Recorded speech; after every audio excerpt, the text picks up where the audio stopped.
We're here on the eve of the For Better or Worse release of let's go through the numbers. Terror Circus, aka Nightmare Circus, aka Caged Virgins, aka Barn of the Naked Dead. I like Caged Virgins. I'd like to go back and shoot that, as a matter of fact, but we couldn't find any girls who fit the requirements. Yeah, I guess not.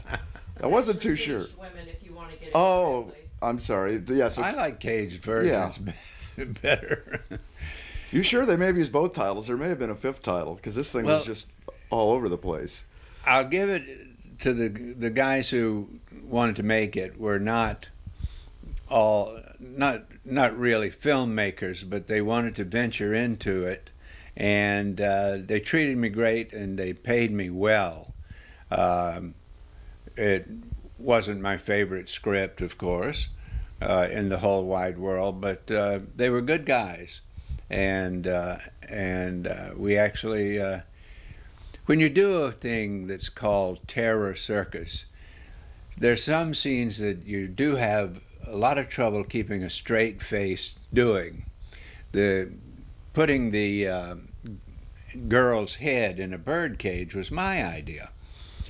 I thought, well, if we're going to get ridiculous, let's go all the way. And of course they thought it was a great idea. And I carried the girl's head around in a bird cage and lamented to her and told her my woes, as I recall. And I thought, well, if nobody else in this thing can act, I can act to the girl in the bird cage. I want you to meet a little friend of mine. Well, my personal climax in the film, on the set, was I had to pull a boa constrictor out of a cage, and the young lady who was my victim was tied to stakes on the ground, spread eagle, as I recall. I haven't seen this thing in 30 years, so I'm trying to recall. And I don't like snakes anyway. So the sun is setting, and we've got to get the shot, and I'm to drag the snake over the girl to entice her into becoming a snake. I took captive young women who always seemed to be scantily dressed and turned them into circus animals so that I could have Terror Circus, because I was insane, as you might imagine. And so I went over to the van that had zebra stripes on it, because that means they're animal trainers. And these two gentlemen from Latin America were standing there. And I said, "Have you got his mouth wired?" And they said, "What?" And I said, you wire the snake's mouth. You drill a hole through the top and wire a snake's mouth so he can't bite you. And I said, "Is it wired? Is it wired shut?" And they said, "No, man, and don't." He said, "I wouldn't go close to that snake. He bit the shit out of somebody the other day." And I said, "What?" And at the same time, the director's yelling, "Andy, we've got to get the shot. What are you trying to do? Kill me? The sun is going. Come on, get in the shot." And I said, "Get in the shot with this 10-foot boa constrictor who just bit someone?" I said, "Andy, please, get in the shot." So I went over, and they rolled the camera, and the girl spread out on the ground, and I get the snake out of the cage, and I dragged the snake over her, laughing fiendishly. And all I was thinking as I was going, "Ha ha, now, my dear, you become like the snake." And I'm thinking, where is its head? Where is his head? Oh, it's over there. I'm going over here. And that poor girl, I thought, if this thing goes haywire, somebody's going to get bit, and it's not going to be me. And I dragged that snake all over that girl and kept away from him the whole time. And that was one of the more heart-thumping moments of our shoot. I'll go a long way for show business, but to be bitten by a boa constrictor, I don't think so. This thing at least gives the impression that you guys are really out there trapped in the desert somewhere. Well, we were outside of Lancaster and on a deserted farm with an old barn, and so we really were out there. We were quite a ways out there, and the girls endured. It was winter time. It was freezing cold, and they had on various states of dress or sort of undress. Scantily clad, and I would say. Scantily clad, and I had on everything I could get on, and I had the only motorhome. And so actually it worked well for me as a single man in those days, because I got all the girls to come in. I welcomed them into my warm motorhome, and we all got to be good friends. And we said, look, we're going to make this thing, and so everybody, let's go. I was getting paid half of it up front and half of it upon the final day. And not disparaging anyone, but we didn't have any direction at the beginning of the film. And so I went to the cameraman, who was quite good. Turned out to be quite a good cameraman. And I said, how are you getting paid? He said, I get paid my half at the end. I said, me too. I said, let's make a movie. And so I took over the direction of the film for a little while until they found a fella to direct it. And I said, tie the girl to the stake. You got a whip? Props, give me a whip. Now! Raise him! All right, whop. And the girls did their job, and we did the deal. Yeah. And you do we a lot of whipping actually- in there. Yeah. Whipping is big with me. Sure. So now, just to get this straight, do you remember who the first director was? The guy that had his hands full or just couldn't quite figure it out? Because the director of record is Alan Rudolph, who none of us, especially me, knew back then. So No, he was quite young. yeah, I'd worked with his father, who was quite good. The director was Jerry Cormier. Oh, He okay. thought he would produce it and direct it, but he didn't. It was way too much to do.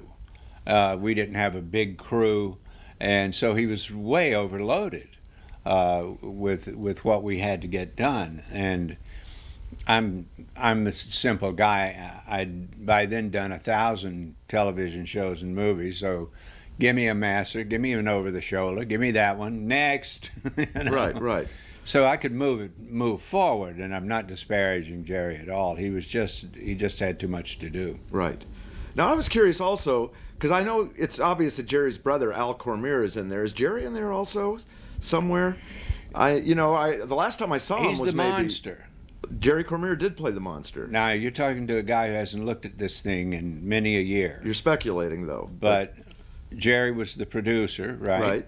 And he was also the monster. He had a monster head. Right. A lot of people And- are always claiming looks a little bit like me. They've been telling me that for 34 years. Could have been you. I never saw the guy with the thing off. The first job I got in the film business, aside from being in a rock band and so forth in high school, right, I managed to talk my way into doing a score for a movie called House of the Red Dragon, made in 1968. It was made by these people who had an office over on McCormick Avenue in Studio City. Mm-hmm. And the head guy was Chuck Hamilton, kind of heavyset guy from Orange County. Gerald Cormier was one of the key guys. Don Wow. Greer, who's Jane Greer's twin brother, was part of this little company. Right. So Don Greer directed this movie. My brother and I did the score for it, and the assistant director was Gerald Cormier.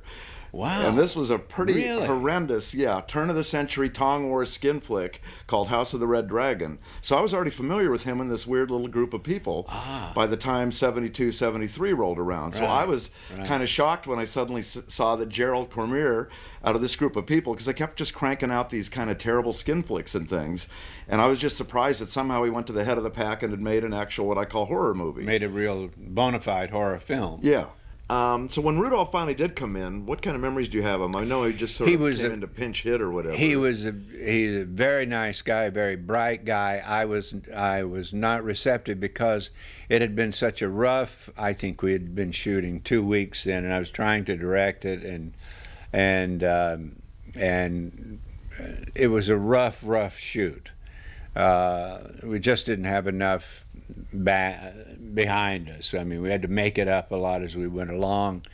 And so I wasn't nice to Alan, really, when he came. I said, look, just do the damn thing. And, I wish I'd never gotten into this, and such talk as that. So You had to get it finished to get paid also. and I had to get it finished. And I felt, this is not where I wanted to make my directing debut anyway. And but he took hold, and being the talent that he became, handled it very well on very short rations. And but we did not become friendly, and that was mostly my fault. I thought this movie's a bridge too far for me. I should not have taken this movie. Right. Well, the fact is, it bought me my first house.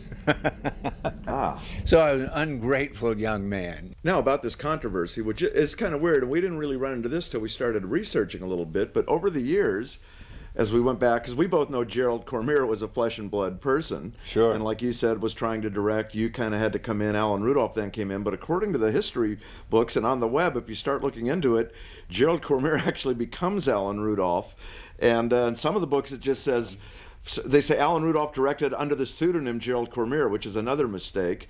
And if you look up Gerald Cormier, him and Alan Rudolph sort of become interchangeable in the resumes and credits, which is very funny because just as a result of this film. Well, that's confusing, Yeah. and I directed a bit of it, and so I couldn't care less, but that's the way that sort of thing goes. People try to get the data, and they get what they get. I don't need to use this, do I? Oh. Huh? No! I thought not. A lot of the thing also looks like kind of an improv. Was there much of a script on this? No. There was a good deal of improv. Some of my not better moments were my improvs. Okay. Some of it will not be chipped into granite, Right. Because there is a psycho mother-son subplot, obviously. Yes, and- I kept dabbing at that, but it's a lot like the Johnny Depp thing, Ed Wood. Where Johnny directs the guy. He said, "You come into the room, you see a door, you want to go through that door." Cut! Wonderful. Simon, King of the Witches, starring Andrew Prine. In those days, the first horror movie I did was Simon, King of the Witches, Yeah. over at MGM, of Yeah. all things. And I had an idea at that time because people were throwing a lot of horror scripts at me. I was doing A pictures, but I was always the third or fourth lead, and I wanted to play the lead. My ego was involved, as it still is. And in the horror film, they said, "You're it. You're the man." And in my youth, I always thought I could make it better. I said, "I'll be the controlling actor." Well, no actor controls a movie. Once you get some maturity, you realize it's not about that. It's about the film, Right. and not the actor. And I thought, since Vincent Price was my hero, that I could pull a Vincent Price. And the only difference was all of my movies never had the resources or Edgar Allan Poe, who was a pretty good writer, Yeah. that Vincent had. Yeah. To launch him very big. Of course, that's what we remember him for. And I thought I could do the same thing, and so that's why I did that's the main reason I did a half dozen horror Simon is a really films. good, almost overlooked film, though. It's a nice gem for what it is. Yeah, You're well, really it great actually in it. isn't a horror film, which hurt it. It was the story written by a warlock, a practicing warlock, and this was his life. Simon, King of the Witches, starring Andrew Prine. It's my office to warn you of extreme danger. The weird story of a modern-day warlock, a male witch, an evil spirit. This isn't a human sacrifice, is it? A totally new kind of movie experience. A new kind of high. Mullock reverse. Never have you seen anyone quite like Simon.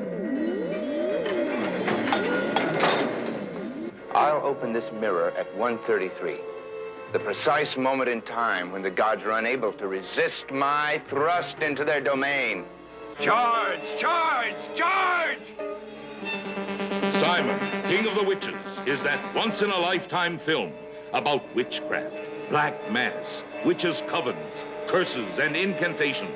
About a man who curses the whole establishment when it turns against him, who then in turn destroys him.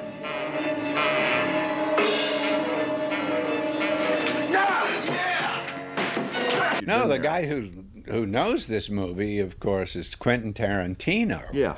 I worked for Quentin twice in the last 3 years, and Quentin, who knows every movie one has ever done, actually has my original rodeo series, every episode on 16mm film. He was 6 years old, he said, and he acquired it all.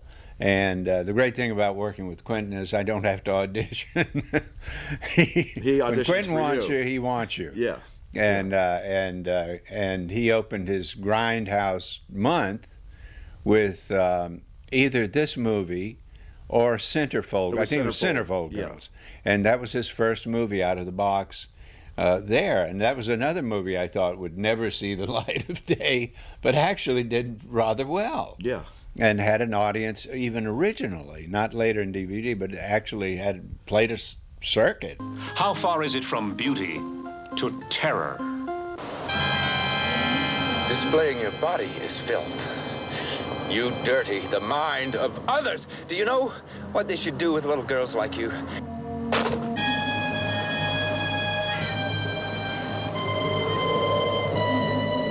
gonna make her look real pretty. Hey, here's your checkbook. She's got $600 in her account.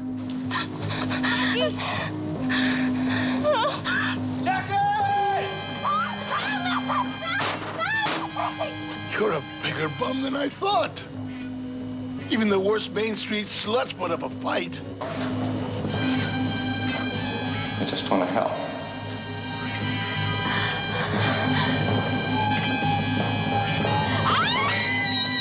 Well, that may be very good for Detective Magazine, Lieutenant, but I really... You're a centerfold girl, and this lunatic, for some crazy reason, wants to kill pretty girls.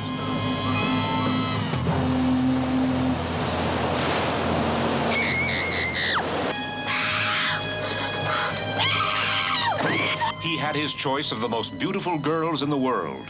Which would he love? Which would he kill? You scream and I'll slit your throat. The Centerfold Girls, rated R. Because the year after the film, didn't you do a sort of notorious appearance in Viva? Yes.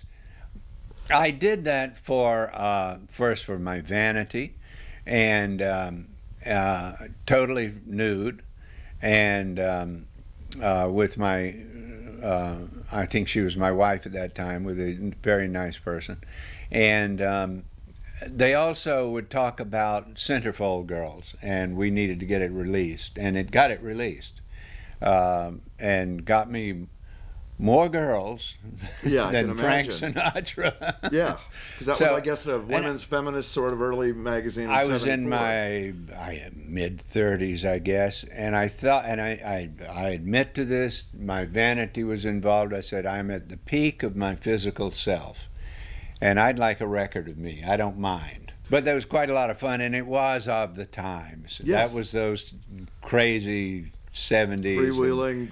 And we were free, and I said, "Here I am, folks. This is me." Yeah. You know, and I'm glad I did it.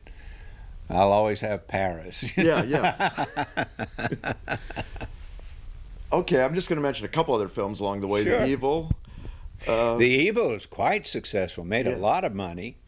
We shot that in Vegas, New Mexico, in an abandoned health spa that had been there at the railhead of at the turn of the century. People used to come west for health spas and baths and such as that, and of course been boarded up. As a gigantic place, and that was Joanna Pettit, Richard Crenna, Victor Buono, just a whole bunch of good actors, and it's the fail-safe movie. You put a bunch of people in a house, you put a bunch of kids at camp, and you kill them off one by one, and you will not lose money. I did a series called V, and we could barely get through some of it with a straight face. Everybody enjoyed it, and we had fun, but it was I am a reptile that eats what? Eats a rat? The guy eats a rat? And my agent said, perfect, you'll be the first guy ever to eat a rat on television. I said, that's why you're my agent. You have such taste.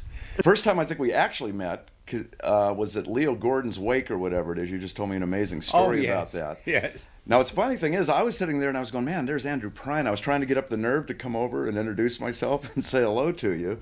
And you suddenly walked up and said, hey, Johnny, wow, saw you at the House of Blues, man. House of Blues. Well, that's where I remembered you from. I was knocked out by you at the House of Blues. We had such a great evening, and so I never forgot. Yeah. I'm so trying to figure out which song I did that night. I mean, I know it was an Elvis song because it was Elvis's rock birthday and party. roll, baby. I don't know pure which. rock and roll. Yeah. I knew him, and when I see someone who can really do his stuff, it's impressive because so many people do it and can't do it. Yeah. They just can't. Or they do it tongue in cheek. They think it's easy. Yeah. Oh, yeah. No one had a sweeter voice than Elvis. No one had a voice like Elvis. And a style like Elvis. Yeah. It's the James Dean thing. We can get a new James Dean every year, and it'll never be James Dean. Ain't gonna happen. Yeah. Yeah. Which reminds me, see, that you were in that James Dean TV movie just a few years ago. Oh yeah, I played his first director, and that was my buddy Mark Rydell. He phoned and he said, "I think I got a role for a guy as old as you are, and so we can put you in." I said, "I can do James Dean. I can still do it." Yeah. He said, "I don't think so, Andy." Just real quick, because you meant we started talking about this absolutely Clear Blue Sky. I didn't realize you were a total Andy Kaufman fan. Oh, God. Well, I always said if I had the guts of Andy Kaufman, I'd be a truly great actor.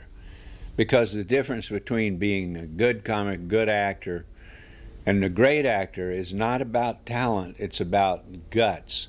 The guts to absolutely risk making a complete fool of yourself and being ridiculed.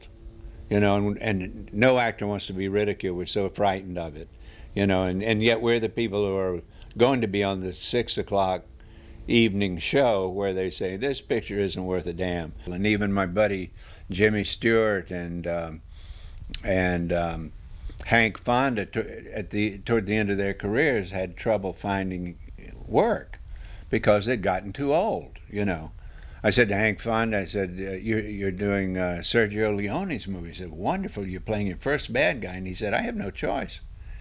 He said, there aren't roles for a 68-year-old leading man. He said, so I'm going with Sergio and I'm going to play the bad guy in this movie. And I thought, Henry Fonda, we were working together. How could that be? And Jimmy was, same way. It's only natural, And Duke Wayne, whose picture's right over there, got a couple of pictures of Duke. Duke's the only guy I know who made 70 who was still a leading star, cranking them out one after the other. He just didn't like have a to, regular leading man. Yeah. That's extremely rare. I mean, I was looking at just some of your recent resume, and I almost get worn out looking at it because you've been doing like Boston Legal, CSI. Chances are, if you turn on the TV tonight, you're on a show. I mean, you're doing all these major shows now. Yeah. Quentin wrote and directed the 2-part CSI that I did, and then we did a film called Daltrey Calhoun with Johnny Knoxville, which Quentin produced, and I went over and did Boston Legal with Shatner, and all I had with my stuff was all with Shatner, and we hadn't seen each other in 20 years, so all we did was shoot the crap, and we could barely get the thing shot. We didn't. People would say, "We've got to shoot now." We said, "Wait a minute." So that girl, remember that girl, 1968 on the back lot, And they said, "Could we shoot the film, please?" Also, I've noticed this, since I'm very fond of this, also that you've been doing a few things on the Western Channel, which I think are really nice. My wife Heather co-produced the series Conversations with Andrew Prine, which was on the Western Channel, and we did a dozen of them, and they gave us a set in Hollywood, paid, everybody got paid, because most of these kind of things are pickups. You know, you pick up something here and there, and Heather and my policy is this ain't a hobby. And they were, the Stars people were fine with that, and they paid us quite well and paid all of our guests union scale. And so all it was is just shooting the shit with buddies that I know. Oh, yeah. And just having a hell of a good time. We just had a great time doing that. Yeah. I've got my own website. I've never even seen the AndrewPrine.net. They put it together. My wife said, you must look at it sometimes. It's quite Well, let's make sure pretty. everyone watching can go to it, AndrewPrine.net. AndrewPrine.net. Yeah, go to it before which I he hear does. is terrific. But all that stuff that I did, I now think, when I go through all the channels, the movie channels, and see every other movie is extremely violent. I mean, extremely violent. Yeah. And I think, I'm not sure these people should be doing these kind of movies. You know, and I think, who are you, Gabby Hayes? You know, look at what you did. You know, you sliced plenty. So I don't know. It's like rock and roll. It's generational. You know. Yeah. I'm not a guy These who young kids don't know what the hell they're these doing. kids today don't know anything about movies, you know, or music. Yeah. You know, so I know that's just all. That's what goes on in your head. It means nothing at all. Kids are doing fine.